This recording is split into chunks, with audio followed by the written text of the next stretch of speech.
Design patents are an incredibly powerful tool because they allow you to protect the look of an object. Not just objects, but you can also use design patents for software and many other industries. Design patents present a really unique opportunity for a lot of businesses because design patents tend to be a lot easier to obtain than utility patents. Design patents, while the scope is narrower, you still are going to be able to use your design patents against infringers, and you'll also be able to say that your products are patent pending, and you can use them defensively. So if you get sued by a competitor, you might be able to assert your design patents against the competitor. Design patents are also cheaper. They cost less to obtain than utility patents. That's because in a design patent, the specification is really the drawings. And so the investment in a design patent is to obtaining high quality drawings that you can use in the application. What this tends to mean is that design patents tend to be quicker and easier to draft, reducing the legal fees associated with preparation and filing. Now, not only are the preparation fees lower, but the actual filing fees for a design patent are lower. Design patents tend to also be smoother in terms of obtaining allowance. So prosecution for design patents tends to be quicker, more streamlined, and easier. Utility patents tend to be a lot more difficult to become granted, especially if you're trying to obtain broad claim scope. There's usually a lot of prior art that gets in the way. For a design patent, assuming your design has unique looking features, you're probably going to be able to get your design patent through. Drawings are really important for design patents because in a design patent, in order to determine infringement, the infringing device is actually compared to the drawings in the application. Drawings are really important in utility applications as well. However, in utility patent applications, what really matters are the claims. What's really cool about design patents is that you can actually file utility and design patents for your product.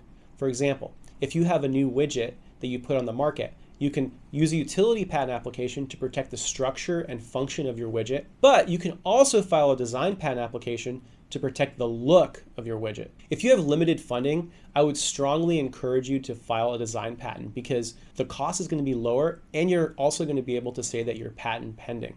Now, keep in mind, there is a big trade-off. If you decide not to pursue utility patent application, you're going to give up the ability to protect the structure and function of your device. So keep that in mind. The main disadvantage of obtaining just a design patent is that the scope of protection is limited. So in order to determine infringement, the drawings in your design patent application are compared to the look of the infringing product. And so if the other product that your competitor puts on the market looks different or has different ornamental features than the features that are shown in your design patent, then they're not going to be infringing. Design patents also do not last as long. Utility patents last 20 years from the priority date, whereas design patents last 15 years from the issue date. So the life of the design patent can also be lower. Now, there are some exceptions where, depending on the filing dynamics and how long prosecution took, where utility patents can actually not last as long as design patents, but in general, design patents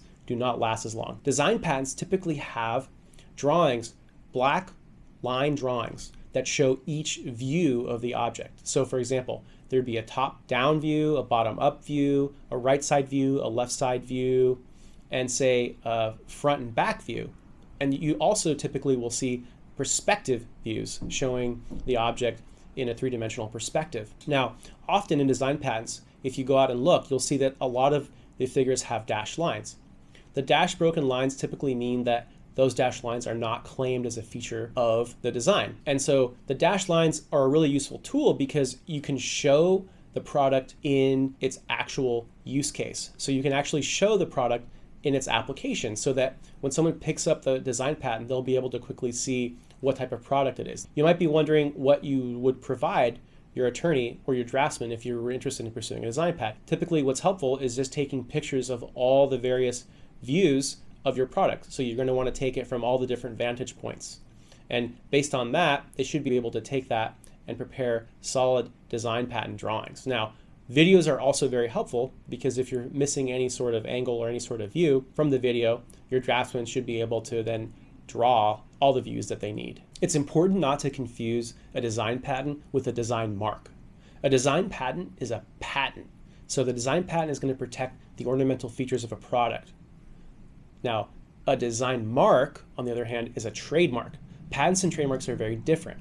Design marks, like other trademarks, protect the source identifying aspect of the mark. If you have a design mark, for example, let's take the famous Nike swoosh, that is a design. It doesn't protect the ornamental features of a product, rather it protects the source identifying properties of that swoosh. So when you buy, say, a pair of tennis shoes that have the swoosh on it, that they came from Nike, and you can come to expect the same quality in that product that you're purchasing because you know it has a Nike swoosh on it. That's different from a design patent. Design patents are protecting the actual ornamental features, the actual look of the product. There's another type of trademark that we should consider, and that's 3D configuration marks. So 3D configuration marks are also trademarks. So again, those are protecting the source identifier itself. So for example, if a certain pattern would indicate Nike Air Force One, that would be an example of a 3D configuration mark because the orientation of the stitching, the look of the shoe, that indicates source of the goods. And that is distinct from a design patent, which protects simply the ornamental features of a specific product. Design patents do not protect source identifiers. Now, it's important to remember that in addition to getting a 3D configuration mark, you could also get a design patent covering the look of that same shoe. Design patents also present a really valuable opportunity for software companies, especially software companies that are providing a front-end user interface that is unique. If you have a front-end user interface that's very unique, I strongly encourage you to explore filing design patents. This is done by a lot of the big software companies. Apple, Google, LinkedIn, they file a lot of design patents on their actual user interfaces. It gives you an opportunity to distinguish yourself from your competitors. You'll also be able to say that your software is patent pending, and then once your design patent issues, you can say that you're patented. Remember, design patents are a very useful and important tool, but I strongly encourage you to retain counsel. I am not your attorney. You're going to want to retain a patent attorney to help discuss your options and to go over utility and design patents with you to ensure that you're pursuing and protecting your IP as much as possible. We talked about how design patents are an extremely valuable tool that can be used to protect the ornamental features of your product. And remember, it's not just limited to products or goods. You can also use design patents to protect your software. I hope you found this video helpful. If you liked it, please subscribe to our channel. And if you have any questions or requests for future content, please send them our way.